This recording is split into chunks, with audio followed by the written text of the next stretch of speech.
I'm Kristen Johnson, a little weird and a lot of creative.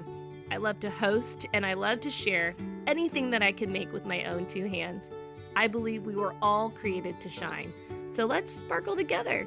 I am a girl in her glitter. Let's talk about how to make this concrete or faux concrete background. I super duper love it, and it doesn't look like it, but it's completely smooth. I love the texture.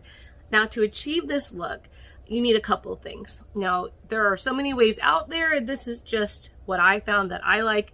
I did it in my bathroom, and I also did it for my DIY headboard, as you can see here. I use this joint compound that comes pre-done. It's already ready to go, because who's got time for that? As well as some paint. I used a specific color that had a little bit of green in it and a little bit of gray. This lighter tone on the joint compound is closer to what it actually dries to be, but that is with color, and you'll see later in the video how much color I added. So I just bought a sample size gray greens called Battleship. I love the undertones in that color, and I mixed it right in, and I just used a trowel or a spatula is what you call it, and I just put it on. So I'm going to show you how to do it, but those are the materials that you need to create this look. Can't wait to see what you make. First step is we have to make the actual headboard. Now, this is going to be a temporary headboard. I'm not going to want this for the rest of my life. So I'm just using, you can see here, 2x4s just to get this framing up. Now, I decided that I wanted to beef it up a little bit, so I just doubled it up. Now, what I'm doing here in the middle of the night is just taking the piece of drywall. It's just one 4x8 piece of drywall, and I'm just screwing it into that wood. The reason being is so that it will stay up. Now, these screws are made for drywall, and they are doing a great job. Don't worry about the holes. You can patch that in later. Now it's on to the very first layer of the joint compound. You can see here it's a darker color, which is what I wanted for the base. To create that dimensional look, you want dark and then light over the dark. So if you're mixing in paint, mix in more paint for the first layer and less paint for the second layer. Getting some assistance is hard when you're just a one-person show, so what I did is I took some scrap wood and I made what's called a dead man, because it's somebody that can help you, and that was able to help me raise up this concrete board to the height that I want. All right, let's get this going. Now that the drywall with the faux concrete is on, I have my first coat of concrete on this, and I'm going to do a second coat to make something look dimensional and like real concrete. I started with the darker, and I took paint and mixed it into the joint compound, and that's where I'm getting this really pretty gray that has a little bit of green in it. And I'm going to go back and do a lighter, slightly lighter tone and just build on this, and then that will be done.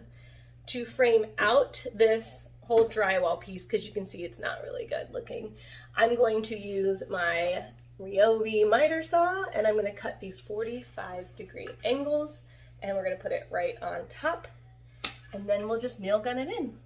That's it. On this angle, you can see where the wood frame is exposed, and I'm just simply covering it up with this piece of cedar. There is a gap between the drywall and the top part of the cedar board, and I'll show you how to fill that up soon. Now all I'm doing is centering this, making sure it's flush up against the wall, and using my brad nailer to hold this in place.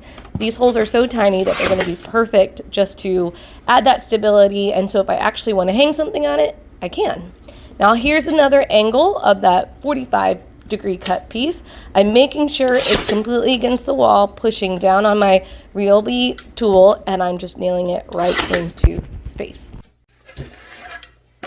Now I'm going to put on the other end. Since this is a 45-degree angle, I'm going to cut another 45-degree angle going the opposite way.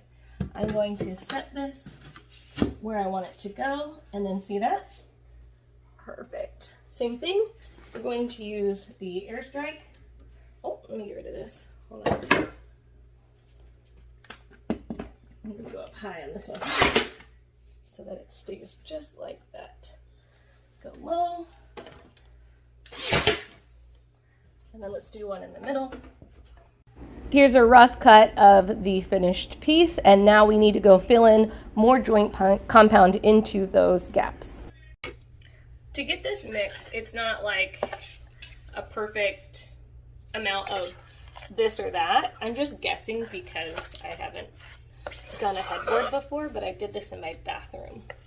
So I'm just doing a skim coat on the top. I'm not doing like a heavy coat, so that's more than enough right there. Just using a Tupperware because I had it. This is Battleship Gray from Bear, and I'm actually just gonna pour in the rest because I used a lot of it for the first coat. The first coat had a lot more paint in it. This one will have what's left, thus creating a lighter gray color.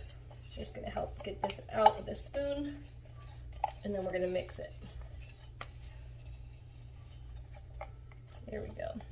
Okay. Got some at the bottom. Come on, little wheat. All right, that should be good. And then to mix it, we're just gonna fold it in. For all you Schitt's Creek fans, fold in the paint. Like I said, we've already have our first coat, so we don't need a ton. We're just doing a skim coat. So even though I have a lot on here, I'm just going to kind of drag it and then skim it on and off. That's exactly what I want. You see, it doesn't even look like a lot right now, and I'm sure you saw that the corners are all busted, so I'm going to kind of fill it in there as well. Here we go.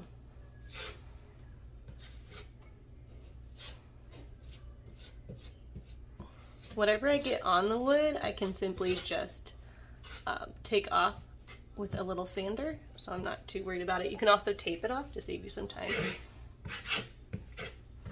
And I'm not hitting everywhere because I want to create that dimension.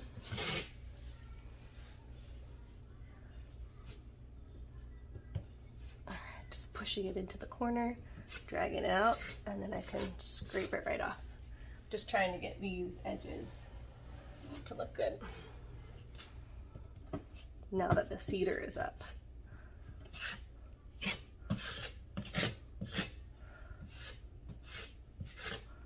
Now to take that technique and fill in all the gaps around the cedar edge. Welcome back to my room at nighttime. Now I'm going to take this 80 grit sandpaper, it's not too strong, and I'm just going to lightly sand this cement that we did the darker and then the lighter over it. So let's do it. What this process does is it actually removes a lot of that lighter second layer, and you can remove as much as you want or not as much as you want. And you can see how this absolutely just makes all those tones, that depth and that light come through. It's perfect for us. So good, right? And it's so easy. Now, make sure you share with me what you make, okay? Okay.